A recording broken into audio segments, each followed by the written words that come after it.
Saya menginterview Pak Adam Damiri, ngobrol kita, bicara panjang lebar. Baru saya paham dan saya dapat poin-poin yang memang ini harus dibela. Dia kemudian dipersalahkan oleh pengadilan karena adanya dana Asabri yang dipakai buat beli saham. Beli saham. Ya itu dia kan, yang katanya rugi. Tapi setelah kita cek secara detail di neraca keuangan dari BPK dan internal Asabri ternyata untung. Hanya dialah seorang tentara yang sudah pensiun baik dari tentara, tapi uang pensiunnya ditahan. Jadi ini juga penting juga buat Pak Presiden Prabowo, begitu. Jadi ini ada jenderal yang kemudian sangat berjasa bagi NKRI, tapi kemudian sedang hidup dalam penjara.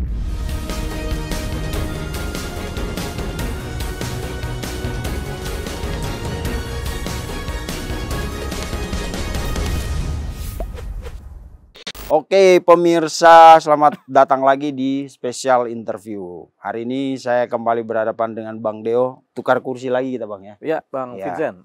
tukar kursi lagi. Hari ini ada berita yang kemarin rame dan ada Bang Deo di situ. Saya baca di Kompas, di CNN, bahkan saya nonton video di Metro.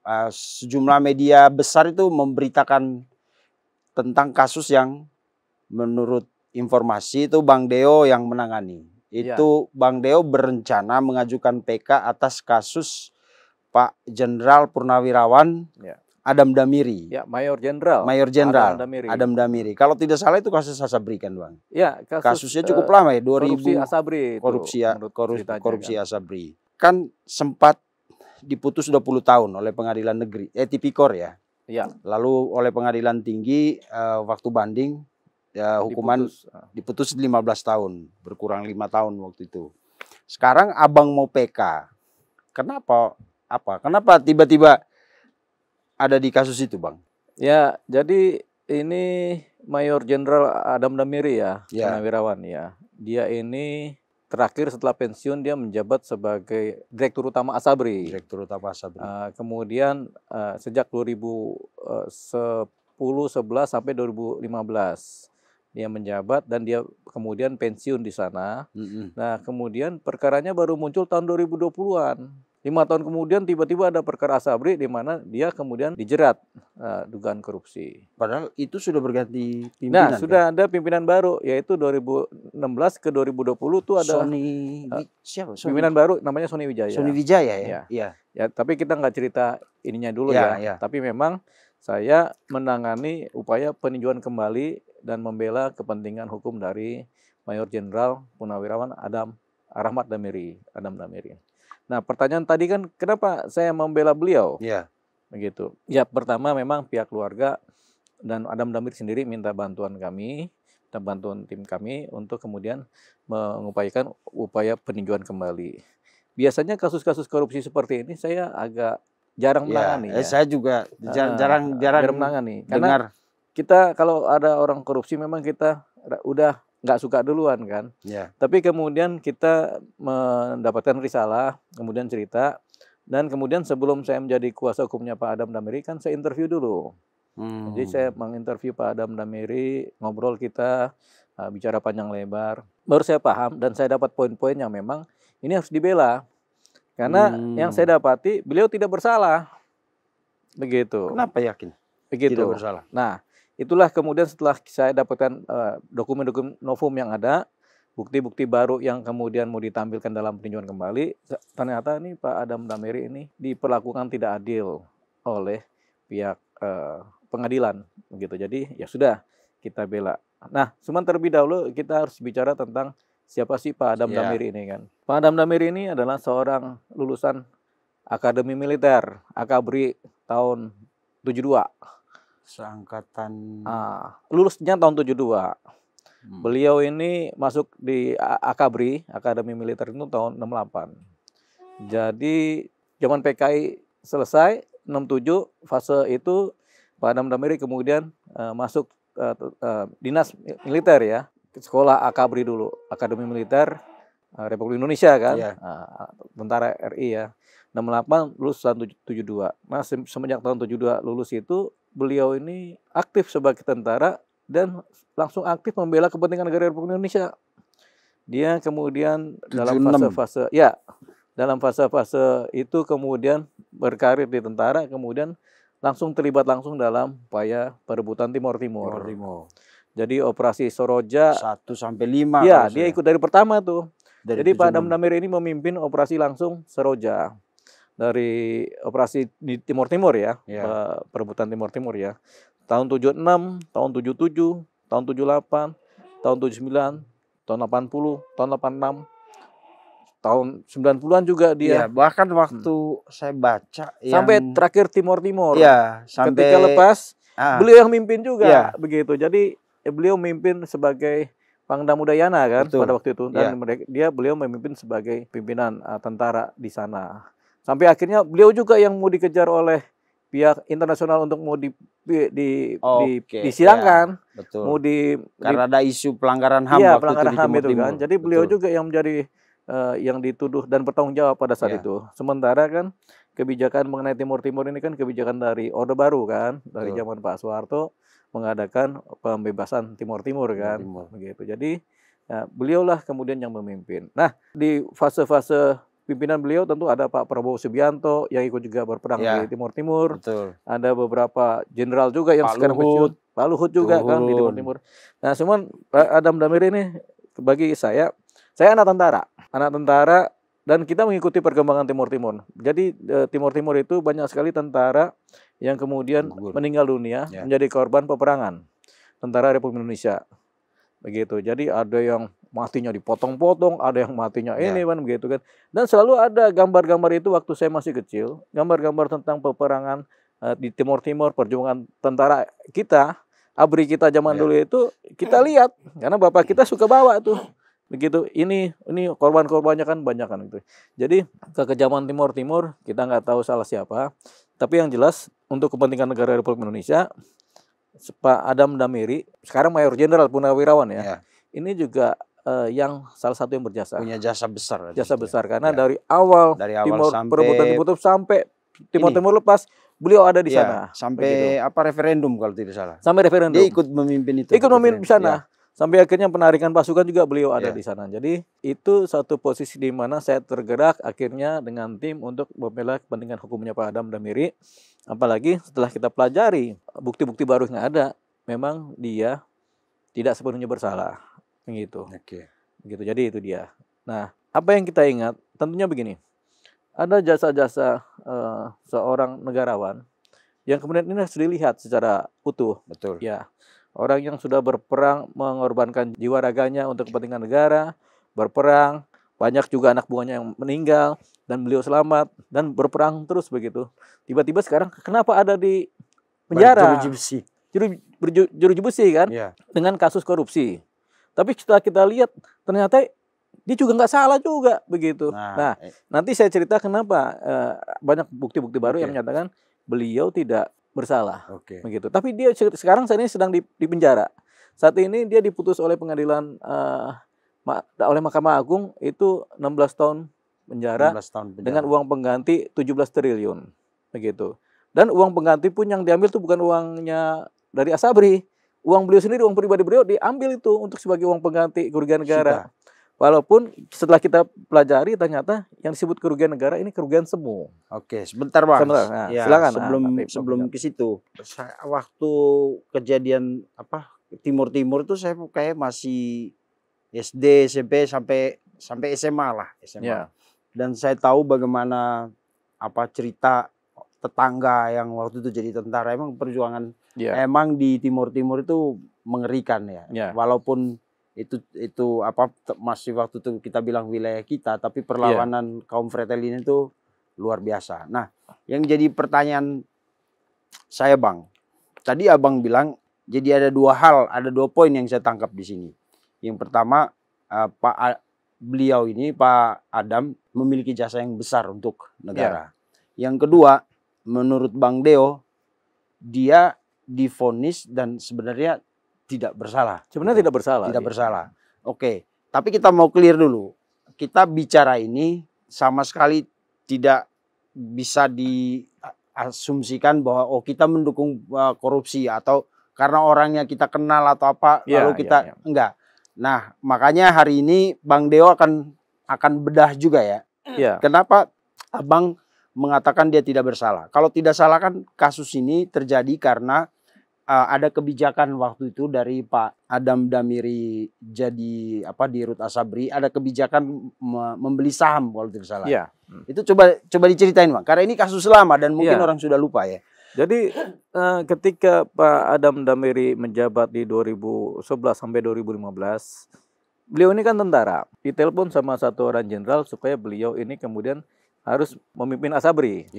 Jadi bukan kemauan beliau, tapi ditelepon oleh seorang jenderal, dan jenderal ini sekarang memimpin negara juga, begitu. Saat ini, begitu ya. Sekarang jadi Menko Polhukam lah ya, begitu. Nah, ditelepon supaya untuk beliau lagi umroh nih di Mekah, ditelepon supaya menjabat sebagai direktur utama Asabri. Dan beliau karena terbiasa menerima perintah dari komandan, ya sudah, ya dia patuh sama perintah kan.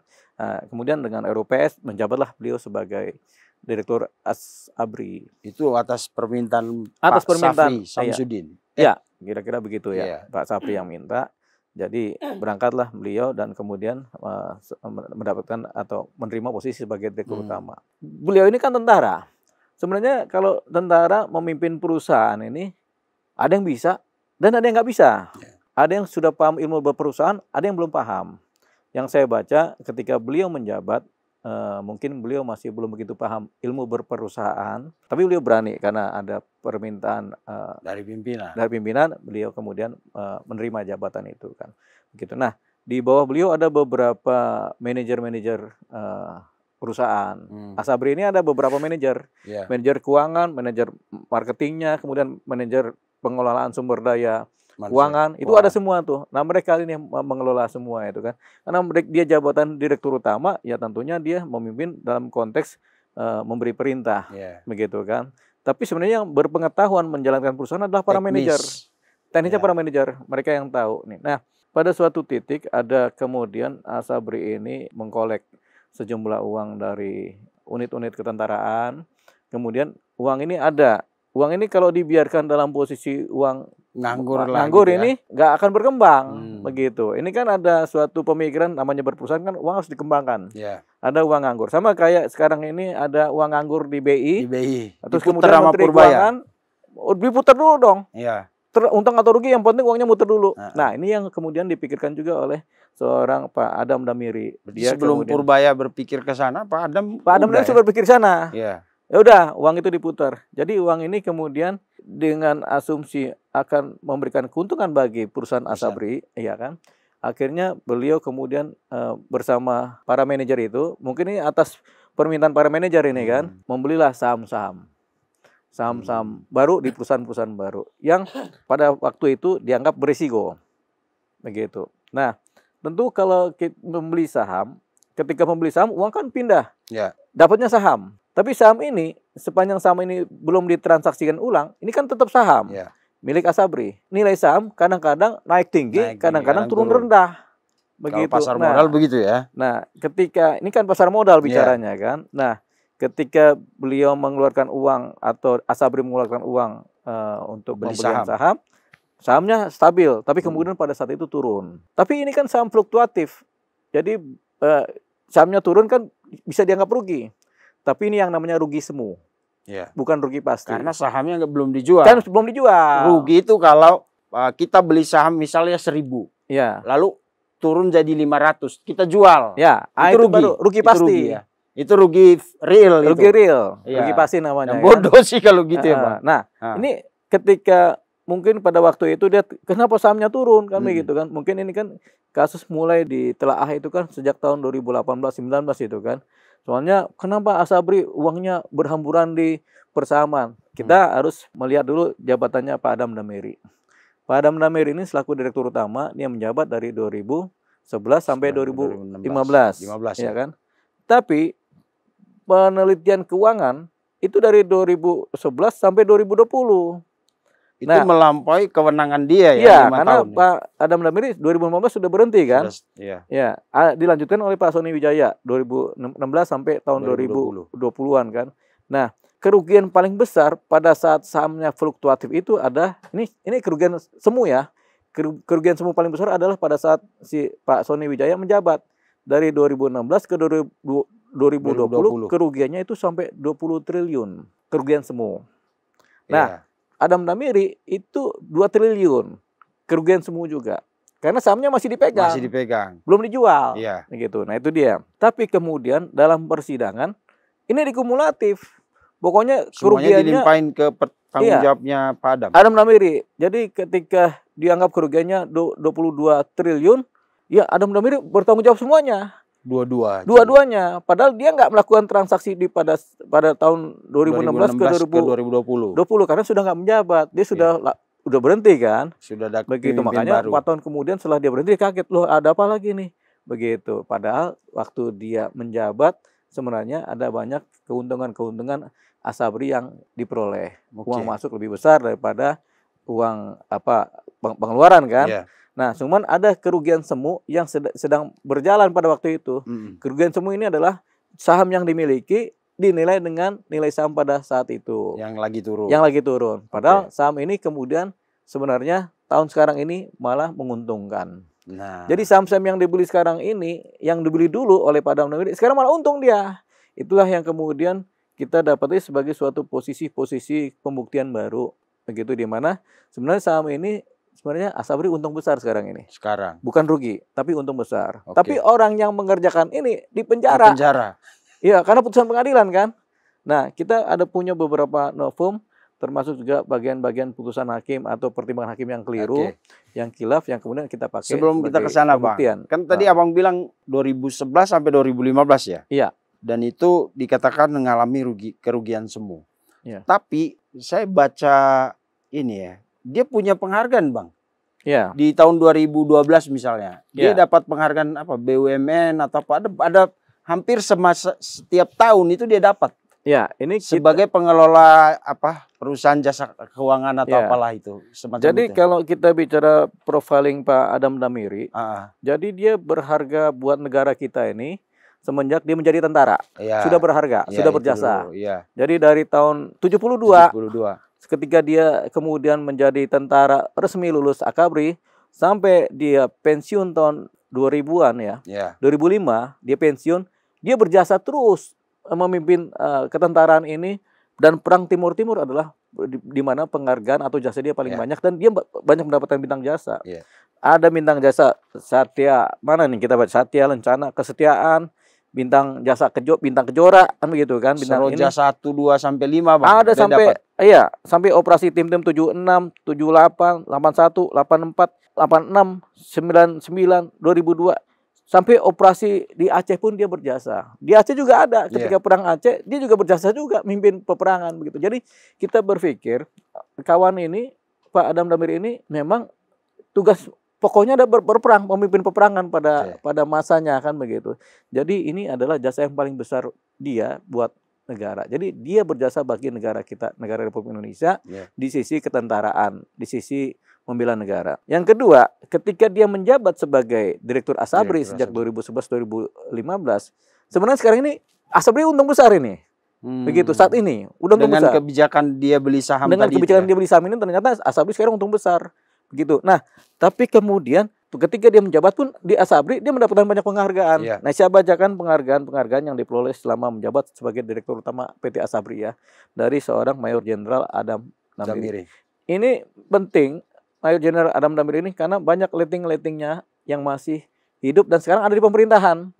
Tentara-tentara jenderal-jenderal yang ada di pemerintahan, yang teman-temannya dia juga, mereka semua kemudian menjadi tentara pensiunan veteran yang kemudian bisa memiliki jabatan kemudian melenggang kangkung di acara HUT ABRI, HUT TNI. Ada Pak SBY, ada Pak Prabowo, ada Pak Samsudin, ada macam-macam tentara yang jenderal ini kan. Tapi jenderal yang ini malah di penjara ini, Adam Damiri. Padahal dia berjasa juga. Begitu. Dia termasuk jenderal yang berjasa buat NKRI lah. Nah, untuk dia sebagai Direktur Utama Asabri, dia ini mendapatkan banyak sekali penghargaan juga pada sejak dia menjabat ya. Ada juara 3 inovasi GCC BUMN non TBK ya, terbaik dari Anugerah BUMN 2012. Anugerah BUMN loh. Ya, Anugerah BUMN. Dia mendapatkan juara. Masuk BUMN kan, Bang? Ya, Asabri. Asabri masuk BUMN kan. Nah, dia dapat penghargaan. Yang kedua, juara 3 BUMN Jasa Keuangan Berdaya Saing. Terbaik dari Anugerah BUMN tahun 2013. The Most Wise Insurance CEO 2013. Dapat juga dia. Ini kan. Kinerja Keuangan 2013 dengan predikat sangat bagus dari Infobank. Penghargaan dari BUMN Marketing Award tahun 2013. Dapat juga Pak Adam Damiri. Social Insurance, Social Responsibility. Jadi dia dapat juara itu semenjak dia menjabat dari 2011 sampai 2015. Jadi beliau ini memang keahliannya adalah ketentaraan peperangan. Tapi ketika ditaruh di perusahaan, dia juga mendapatkan penghargaan. Dia kemudian dipersalahkan oleh pengadilan karena adanya dana Asabri yang dipakai buat beli saham. Ya, itu dia kan. Yang katanya rugi. Tapi setelah kita cek secara detail di neraca keuangan dari BPK dan internal Asabri, ternyata untung. Inilah kemudian kita jadikan sebagai bukti-bukti baru untuk di peninjauan kembali di PK nanti. Jadi kami akan ajukan peninjauan kembali itu di hari Kamis. Hari Kamis besok. Ini kan hari Senin. Ya kan? 2 hari lagi lah. Iya, 3 hari lagi lah kita ajukan peninjauan kembali. Dengan dasar-dasar itu, mudah-mudahan pihak Mahkamah Agung melihat ini. Pertama yang dilihat harusnya jasa-jasa seorang Adam Damiri sebagai tentara yang membela mati-matian NKRI, membela dalam perang Timur-Timur sampai selesainya Timur-Timur dan perang Aceh. Dan beliau adalah jenderal, ya, jenderal bintang 2. Jadi ini juga penting juga buat Pak Presiden Prabowo, begitu. Jadi ini ada jenderal yang kemudian sangat berjasa bagi NKRI, tapi kemudian sedang hidup dalam penjara. Dan usianya sekarang udah 76 tahun. 76 tahun. Sementara sebenarnya usia 70-an ke atas itu udah jangan dipenjara lagi lah. Ini harus ada kebijakan khusus dari Mahkamah Agung atau dari penegak hukum atau dari kebijakan hukum dari Presiden. Supaya menjadi atensi dari beliau juga kan. Karena ini beliau bisa menjabat jadi presiden. Teman-teman jenderalnya juga bisa menjabat sebagai menteri, kemudian bisa mengikuti hari ulang tahun TNI. Sementara ini yang berjasa juga ini lagi di penjara, begitu. Ini kan miris. Saya akan melihat ini sebagai suatu ketidakadilan karena kita kan anak tentara, paham banget bagaimana perjuangan seorang tentara, gitu. Saya kan anak tentara juga kan, kita paham banget perjuangan anak tentara. Makanya ini akhirnya saya menerima pekerjaan membela kepentingan hukum dari Pak Adam Damiri. Ini kita upayakan supaya ini menjadi pembelaan yang baik dan bisa kemudian melepaskan Pak Adam Damiri dari jeratan hukum yang menuduh dia bersalah. Gitu, kita harus lepaskan dia supaya dia kemudian bisa setidaknya menikmati masa pensiun ya. Iya. Di usia sangat sepuh. Sangat sepuh ini kan. Jadi dia bisa mendapatkan keadilan. Itu tadi mendapatkan keadilan. Yang kedua, hanya dialah seorang tentara yang sudah pensiun baik dari tentara, tapi uang pensiunnya ditahan. Gitu. Jadi ketika kita ngobrol sama Pak Adam Damiri, saya udah nggak terima pensiun lagi. Uang pensiun saya tidak diblokir lah oleh Asabri. Jadi saya nggak terima pensiun. Padahal dia kan sampai pensiun itu kan dia udah selesai punah tugas kan. Lulus dia sebagai tentara dan pensiun dan tidak punya masalah apa-apa dan mendapatkan bintang-bintang kan. Penghargaan kan. Dan lulusnya dia sebagai tentara ini kan pensiun. Berarti kan dia punya hak pensiun ini sampai dia akhir hayatnya kan. Tapi kemudian sampai sekarang uang pensiunnya nggak dapat. Ini juga yang sedang saya perjuangkan. Gitu, nggak apa-apa. Sementara kita kan perjuangkan di posisi hukum. Keadilannya melalui pembuktian baru, melalui peninjauan kembali. Tapi kita akan perjuangkan juga kepentingan Pak Adam Damiri ini mengenai hak-hak dia sebagai tentara. Miris kita melihat seorang tentara yang sangat berjasa buat Republik Indonesia, tapi berada di penjara. Begitu. Hanya mungkin karena kesalahan-kesalahan dalam penilaian hukum dari majelis hakim pada masa itu. Begitu. Oke. Wah, ini informasi terbaru yang saya dengar soal uang pensiun itu. Padahal banyak juga koruptor yang nyata-nyata bersalah itu menikmati masih kadang-kadang lolos menikmati gaji sampai 2-3 tahun ya kan. Betul. Ini orang yang tadi kita udah beberkan lah siapa dia kan. Iya. Sampai segitunya Bang. ada aspek lain atau apa sih? Nggak tahu. Pada waktu itu kita nggak tahu. Kan pemerintahan SBY kan, dia menjabat berikan sampai 2015. Ketika pemerintahan Jokowi ini, dia kemudian diuyak-uyak begini kan, begitu. Tapi ini, jadi selain peninjauan kembali, upaya peninjauan kembali, kita juga harus mengadukan ini kepada Presiden Prabowo kan? Betul. Jadi ada langkah-langkah non litigasi yang kita harus kerjakan, yaitu melalui langkah-langkah politik. Betul. Begitu. Jadi langkah litigasi kita adakan dengan upaya peninjauan kembali. Langkah politik nanti ada acara khusus yang kita adakan buat seorang Adam Damiri, dan mungkin kita akan bersurat resmi kepada Presiden atau kepada rekan sejawat beliau pada masa peperangan Timur Timur terdahulu. Taruhlah misalnya melihat kerugian yang tadi kumulatif itu 22 triliun emang benar. Apa namanya yang dilakukan oleh beliau akibat dari kebijakan keuangan beliau waktu di Asabri, oke lah, mungkin kita juga berpikir untuk membelanya ya, karena 22 triliun itu besar sekali. Tapi ternyata kan Bang Deo justru menemukan fakta baru. Sebenarnya bukan fakta baru itu ya Bang ya, karena kan lama. Nah, cuma tidak teliti aja majelis hakim. Majelis hakim tidak teliti. Karena dikumulatif dari 2011, masa kesalahan 2 pemimpin misalnya tak dilimpahkan ke satu pemimpin kan? Betul. Kita sudah punya pertimbangan jasanya dia. Terus ada dugaan kekeliruan majelis hakim waktu itu menilai putusan itu kan. Selain itu apa lagi Bang yang Abang lihat untuk apa namanya? Tadi juga ada non litigasi lewat jalur politik misalnya kan. Ya itu penting juga karena orang ini ya bukan orang biasa. Betul. Kita tidak mau membeda-bedakan orang, tapi kalau ada kekeliruan keputusan pengadilan seperti tadi terhadap orang yang dianggap berjasa, kayaknya memang semua jalur itu perlu di. Ya memang semua jalur. Jadi jalur politik, jalur hukum memang, dan jalur militer juga akan kita kerjakan ya. Ini karena sayang sekali ini ada banyak sekali bintang yang penghargaan yang dia dapat kan. Satya Lancana Kesetiaan 32, Satya Lancana Dwidya Sista, Satya Lancana Bakti Sosial, Satya Lancana Dharmanusa, Satya Lancana Wiranusa. Ini banyak ini. Sampai operasi-operasi Timur dan Aceh dia dapat penghargaan. Ada banyak sekali. Masa ini mau dibiarkan di dalam penjara? Begitu. Ya. Jadi ini yang saya perjuangkan dengan tim pengacara nantinya, supaya nanti keadilan bagi seorang Adam Damiri, dan dengan mengingat jasa-jasanya dia kemudian mendapatkan keadilan yang seadil-adilnya dan baru dari negara Republik Indonesia. Banyak pertimbangan sebenarnya, selain jasanya beliau juga usianya udah 76. Iya, sudah 76 juga ya. Jangan sampai orang yang sudah berjasa berperang tiba-tiba hidupnya di penjara. Ya, jangan sampai tiba-tiba mengakhiri hidupnya di penjara, kan ironis banget. Betul, ironis banget. Ya. Makanya ini harus kita gaungkan ini, pembelaan ini. Dan ya sekali lagi ya pemirsa, kita bicara seperti ini bukan untuk membenarkan tindakan korupsi. Betul. Bang Deo ini kita udah kenal cukup lama. Beliau agak risih kalau membela koruptor ya. Kayak kemarin, kayak Noel itu kan temannya Bang Deo. Kita sempat godain waktu itu, Bang, ayo majulah, itu temennya dibela gitu. Kalau beliau prinsipnya kalau udah korupsi sih enggak. Makanya tadi kemarin ketika saya lihat itu saya agak kaget juga kok. Makanya pertanyaan pertamanya adalah kenapa mau bela? Ternyata ada ini, selain pertimbangan jasa, ada dugaan ini juga ya, kekeliruan menilai secara hukum waktu itu.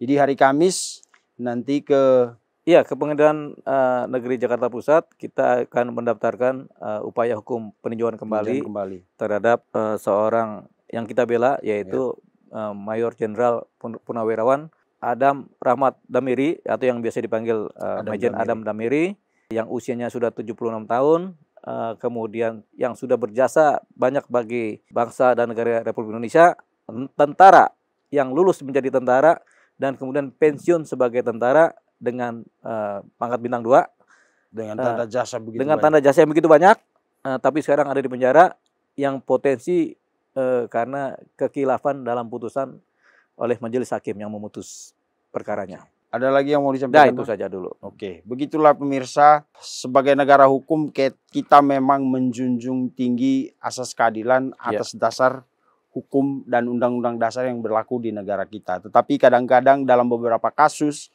ada keputusan hukum atau vonis majelis hakim yang kemudian dinilai tidak memenuhi rasa keadilan sang terdakwa. Nah, disinilah Bang Deo berjuang untuk Maijen Adam Damiri, Purnawirawan.